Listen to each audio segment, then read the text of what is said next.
आज परत घेऊन आली मी तुमच्याकरता एक इंटरेस्टिंग रेसिपी। तुम्हाला मी थोडीशी एक हिंट देते।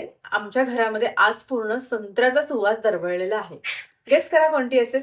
बरोबर, आज आहे ऑरेंज स्पॉन्ज केक। तुम्ही आजपर्यंत ऑरेंज स्पॉन्ज केक भरपूर ठिकाणी बघितले असतील, भरपूर त्यांच्या रेसिपी सुद्धा असतील, पण ही रेसिपी थोडीशी वेगळी आहे आणि ह्यामध्ये मी थोडासा एक युनिक टेस्ट दिलेली आहे। त्याचबरोबर तुमच्याकरता आज एक छोटासा प्रश्न, ह्या रेसिपीमध्ये मी 4 टेबलस्पून बॅटरमध्ये कोणतं इन्ग्रेडियंट वापरलेलं आहे हे मला कमेंट करून सांगा। तर चला वेळ न वाया घालवता पटकन रेसिपीला सुरुवात करूया। तर आता सर्वात पहिले इथे मी घेतलेली आहे 3 अंडी आणि तुम्हाला याची एगलेस रेसिपी जर पाहायची असेल तर ती सुद्धा मी इथे डिस्क्रिप्शन बॉक्समध्ये दिलेली आहे, तुम्ही तशीची तशी ती फॉलो करू शकता। आता ह्यामध्ये मी घेतलेली आहे बारीक साखर। तुमच्याकडे जर बारीक साखर नसेल तर तुम्ही थोडीशी ती मिक्सरला बारीक करून घ्यायची आणि ती टाकायची। त्यामध्ये घालते थोडंसं मीठ आणि हे आता आपल्याला बीटरने छान असं मस्त एकदम व्हाईट होईपर्यंत 2 ते 3 मिनिटं असंच फेटत राहायचं, जेणेकरून आपली साखर पूर्णपणे वितळेल आणि अंड्याला एक प्रकारचा आहे ना फोम येईल। तर हे बघा, अशा प्रकारे आता इथे आपली अंडी छान फेटून झालेली आहेत। आता ह्यामध्ये मी घालते कुकिंग ऑइल, जे आपण नेहमी भाजीला वापरतो तेच ऑइल घेतलेलं आहे। ते सुद्धा आपल्याला इथे व्यवस्थित अंड्यामध्ये छान फेटून घ्यायचे। ही प्रोसेस अशीच्या अशीच फॉलो करायची, कुठले इन्ग्रेडियंट्स पहिले कमी जास्त घालू नका, नाहीतर आपला केक बरोबर होणार नाही। आता ह्यामध्ये मी घालते 1 कप एवढा मैदा। तुम्ही ह्या जागी ते गव्हाचं पीठ सुद्धा वापरू शकता। तर आता आपला आहे ऑरेंज केक, म्हणून तर इथे मी घातलेला आहे ऑरेंज एसेन्स। आता हे सर्व बॅटर आपल्याला हलक्या हाताने असं स्पॅच्युलाने मिक्स करून घ्यायचे, अगदी जोरात मिक्स करायचं नाहीये, असंच बघा हलक्या हाताने, जोपर्यंत आपला मैदा अंड्यामध्ये पूर्णपणे एकजीव होत नाही तोपर्यंत आपल्याला असंच कंटिन्यू मिक्स करायचे। तर आता इथे आपलं बॅटर मिक्स झालेलं आहे। आता ह्यामध्ये मी घालते थोडासा संत्र्याचा ज्यूस।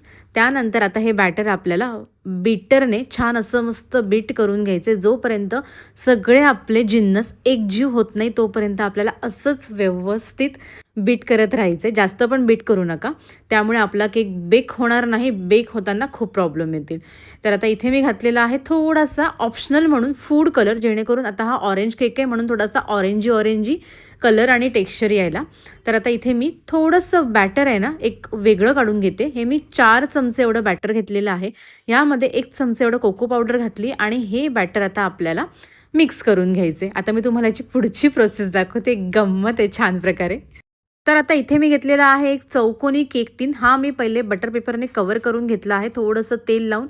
यामध्ये आपल्याला हे पूर्णपणे बॅटर घालून घ्यायचे आणि त्यानंतर काय करायचं, आपल्याला ही स्टेप खूपच इम्पॉर्टंट आहे, त्यामुळे ही स्टेप अजिबात मिस करू नका। आता एका टूथपिकने हे बघा बॅटरमध्ये अशा प्रकारे झिगझॅग आपल्याला करून घ्यायचे, जेणेकरून आतमध्ये जे पण एअर बबल्स असतील ना बॅटरमध्ये ते पूर्णपणे निघतील आणि आपला केक जो आहे तो इव्हनली बेक होईल।